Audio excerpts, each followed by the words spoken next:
Okay guys, good morning. Welcome to my channel. So for today's vlog, ito, ang gagawin natin, maglalagay tayo ng tire hugger dito sa ating Honda Click version 3 special.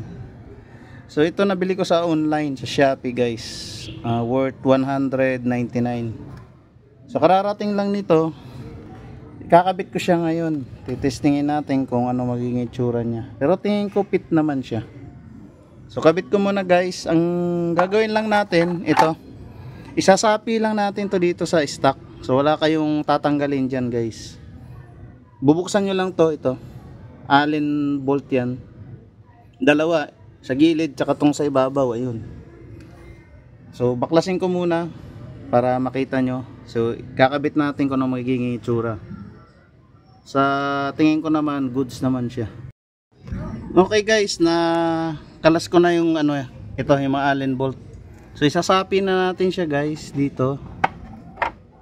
So 199 lang bili ko nito guys ha.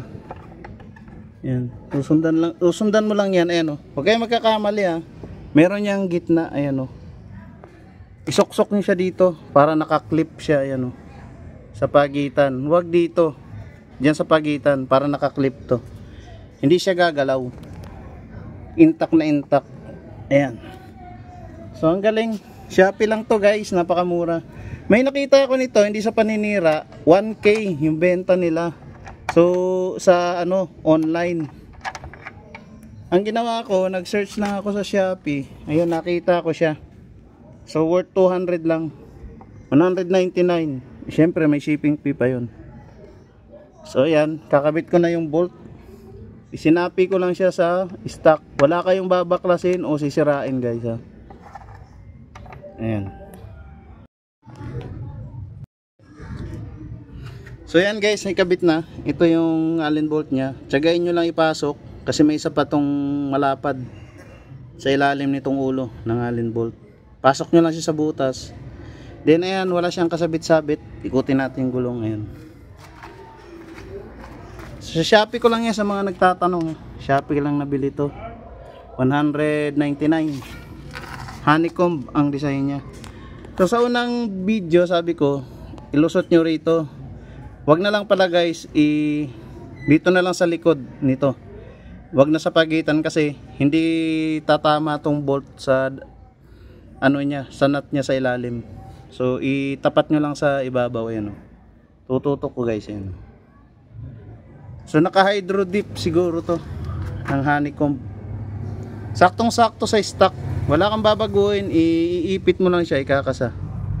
So may damage na siya, ito. Ayan. Sayang. So ganun talaga. Mura lang eh. Wala tayong may expect. Overall okay naman.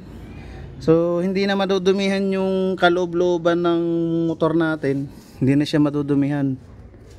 Ayan yung kaloob-looban. Kasi tatama na rito sa tire hugger yung dumi. So dito na lang sa tapalodo tatama yan.